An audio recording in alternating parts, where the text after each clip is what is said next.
तुम आत्मज्ञान प्राप्त करोगे पार्थ, स्वयं को मुझसे जुड़ा ही पाओगे। तब तुम भी मेरी ही भांति स्वयं को परमात्मा के रूप में देखोगे। किंतु उस पद को प्राप्त करने हेतु मेरे प्रति संपूर्ण समर्पण अनिवार्य है। समर्पण क्या है मां? समर्पण मन की ऐसी स्थिति का नाम है जब मनुष्य अपने सारे संकल्पों का त्याग कर देता है, स्वयं से किसी प्रकार के निर्णय अथवा प्रण भी नहीं लेता।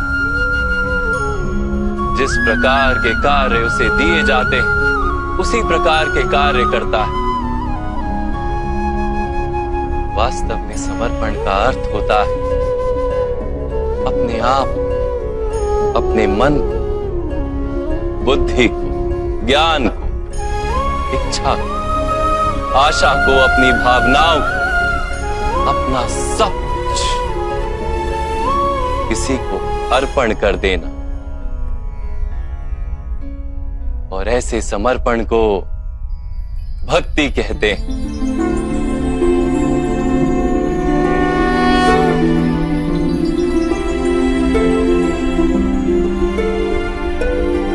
पत्नी का समर्पण पति की ओर,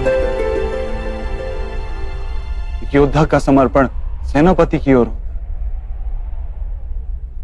एक शिष्य के हृदय में गुरु भक्ति होती है। क्या ये सारी भक्तियां एक समान? क्या सबको ईश्वर की प्राप्ति होती है? नहीं पार्थ, मनुष्य जिसके प्रति समर्पित होता है उसी के रूप में ढलने लगता है। उसके मन में कोई संदेह, कोई प्रश्न जन्म नहीं लेता। किसी दुष्ट के प्रति समर्पण उस मनुष्य के कार्यों को दूषित कर देता है। अंगराज कर्ण ने धर्म को जानते हुए भी द्यूत सभा में पांचाली को अपशब्द कहे थे। जो 5-5 पुरुषों के साथ संबंध रखती है, वैश्या होती है ऐसी स्त्रियां, वैश्या होती है ऐसी स्त्रियां। उसका कारण था अंगराज का भ्राता दुर्योधन के प्रति समर्पण। इस युद्ध में उन्हें जो दंड मिलेगा वो किसी जन्म या जाति के लिए नहीं, अथवा एक दुष्ट के प्रति समर्पण के लिए उन्हें दंड मिलेगा। इसलिए हे धनंजय, समर्पण उत्तम के प्रति होना आवश्यक है। उसी से मनुष्य उत्तम बनता है। लोहे की माला से अपराधी बांधा जाता है, पीतल की माला से मंदिर के दीपक को बांधा जाता है, और सोने की माला को आभूषण बनाकर गले में धारण किया जाता है। पति भक्ति, स्वामी भक्ति, मित्र भक्ति, ऐसी अनेक भक्तियां होती हैं पार्थ, किंतु सबसे श्रेष्ठ भक्ति तो परमात्मा की भक्ति होती है।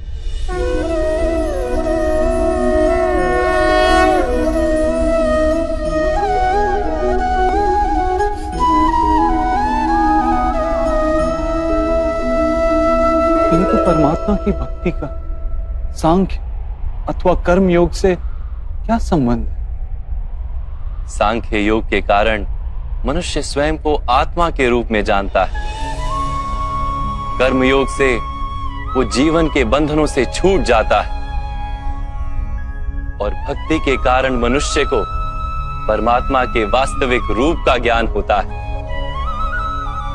परमात्मा के ज्ञान से मनुष्य जन्म मरण के फेरों से छूटकर सच्चिदानंद स्वरूप को प्राप्त कर लेता है। परमात्मा में समाकर स्वयं परमात्मा हो जाता है। जैसे जल की छोटी सी बूंद जब सागर में मिलती है तो स्वयं सागर बन जाती है। अर्थात इस शरीर का कोई महत्व ही नहीं है माधव। अवश्य महत्व है पार्थ। शरीर के माध्यम से ही मनुष्य को परमात्मा का साक्षात्कार होता है। मृत्यु और नए जन्म के बीच के समय में आत्मा के ज्ञान में वृद्धि नहीं हो पाती।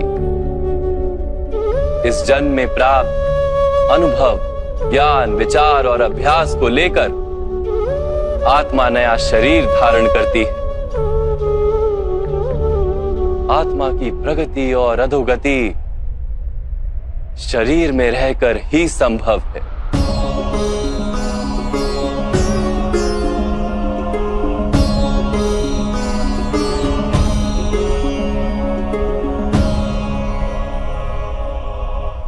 परंतु माधव, यहां उपस्थित व्यक्तियों का वध करके क्या हम उनके उद्धार की संभावना को नष्ट नहीं कर देंगे?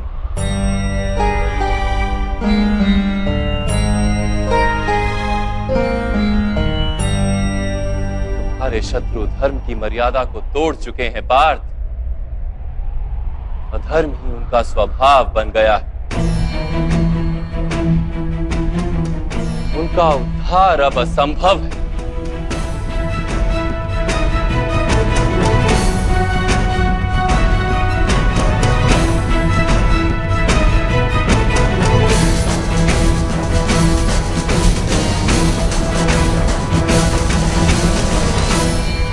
अपराधी को एक सीमा तक ही उद्धार का अवसर दिया जा सकता है।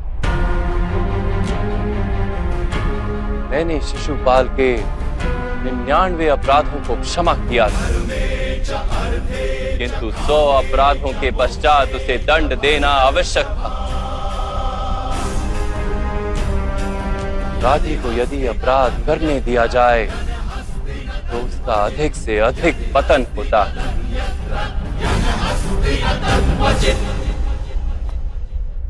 उसे अधर्म से रोकने में ही करुणा है धनंजय। ये आत्माएं मरेंगी नहीं। अधर्म से दूषित शरीर का त्याग करके नया शरीर धारण करेंगी और उस शरीर में उनकी प्रगति की संभावना अधिक होगी। इस विचार से यदि तुम युद्ध करोगे तो वो उचित है। मनुष्य का शरीर उसकी संपत्ति भी है और मर्यादा भी। धर्म के मार्ग पर प्रवास करने वाला मनुष्य अपने शरीर को शुद्ध करता है और उसके माध्यम से आत्मा का साक्षात्कार करता है। इसी को क्षेत्र क्षेत्रज्ञ संबंध कहा गया है। मैं इसका तात्पर्य नहीं जान पाया माधव। जब मनुष्य ये जान लेता है कि उसका शरीर एक भूमि का टुकड़ा है, अर्थात क्षेत्र है, और वो उस शरीर में रहने वाला, उस शरीर को समझने वाला अर्थात क्षेत्रज्ञ है, तब वो शरीर के माध्यम से अपनी प्रगति साध पाता है। आत्मा शरीर में रहकर 3 गुणों का समतोलन करती है। तमस को घटाकर सत्व को बढ़ाने का उपाय करती है और ईश्वर की भक्ति करके परमात्मा के साथ एक हो जाती है। भक्ति कैसे की जाती है माधव? क्या समर्पण ही भक्ति नहीं? नहीं पार, समर्पण तो भक्ति का प्रथम चरण है। वास्तव में भक्ति किसी कार्य का नाम नहीं, वो तो केवल मनस्थिति का नाम है। आवश्यक है कि मनुष्य जब तब यज्ञ, याग, यम, नियम, योग और स्वाध्याय के माध्यम से अपने अंतर को शुद्ध करे और परमात्मा के प्रति समर्पित रहे। मनुष्य अपने सारे कार्य, सभी कार्यों के फल, अपने जीवन का प्रत्येक श्वास परमात्मा को समर्पित करता रहे।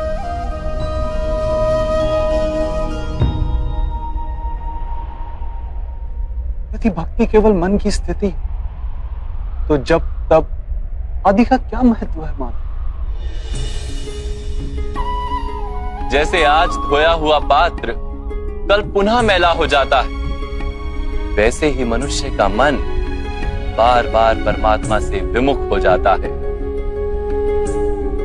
इसीलिए आवश्यक है कि जब तप और स्वाध्याय आदि के माध्यम से स्वयं को निरंतर ये स्मरण दिलाता रहे कि उसका जीवन परमात्मा के प्रति समर्पित है।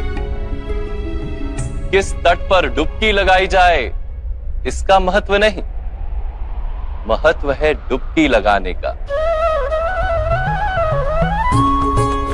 भक्ति योग का एक ही सार है पार कि मनुष्य परमात्मा को अपना जीवन अर्पण करके परमात्मा की भक्ति करता रहे और सत्व गुण से युक्त संपत्ति को संभाल कर रखे। सत्व गुणी संपत्ति किसे कहा जाता है? अहिंसा सत्यम क्रोध त्याग शांति ही पेशुनम दया भूतेष्व लोलुप्त्वम मार्दवम वीर चापलम तेज क्षमा धृति शोचम द्रोहो नातिमानिता भवन्ति संपदम देवी अभिजातस्य भारत। बिना कारण तथा स्वार्थ के हेतु हिंसा करना अधर्म है पार्थ। वास्तव में अहिंसा ही परम धर्म है और उसके साथ सत्य, क्रोध ना करना, त्याग, मन की शांति, निंदा ना करना, दया भाव, सुख के प्रति आकर्षित ना होना, बिना कारण कोई कार्य ना करना, तेज, क्षमा, धैर्य, शरीर की शुद्धता, धर्म का द्रोह ना करना तथा अहंकार ना करना, इतने गुणों को सत्व गुणी संपत्ति या दैवी संपत्ति कहा जाता है। इसी से मनुष्य परमात्मा की अर्थात मेरी भक्ति कर पाता है, जीवन के कर्तव्यों का वहन करता है, धर्म की स्थापना करता है और कर्म के फल की आशा का त्याग करके जीता है। उसे मैं निस्संदेह इस जन्म में संतोष देता और मृत्यु के पश्चात अपने ही अंतर में स्थान देता हूं।